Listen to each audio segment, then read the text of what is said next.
we elected to take responsibility and accountability for anything that should happen, as we should, because it's our building and we're building it. So we essentially went ahead with it and waited for the county to say something. About 3-4 months into the project, we received a letter.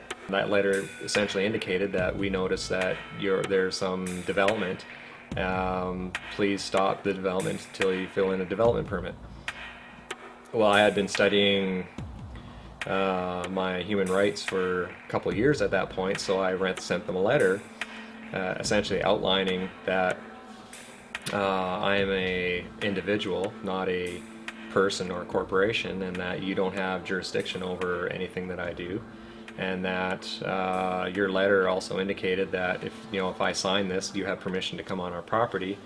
So that implies that you currently don't have permission to come on our property. So I essentially told them, you're gonna have to provide me with a proof of your claim that I have to follow the guidelines of the Municipality Act, and they do not have permission to come onto our property. About a week later, the tax assessor showed up, and I asked him, well, are you here as an agent of the county? And he said yes. And I said, well, can you tell me which parts of the act that your authority comes from?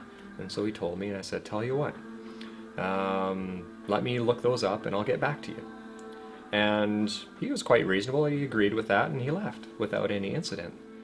So I looked up the act and found out that he had to give me reasonable notice, and because he was an agent, I had already told the county that they didn't have permission to come on the property. So I had grounds for several charges, if I wanted to, of trespassing and breach of the Municipality Act against this guy. So I confronted him on it.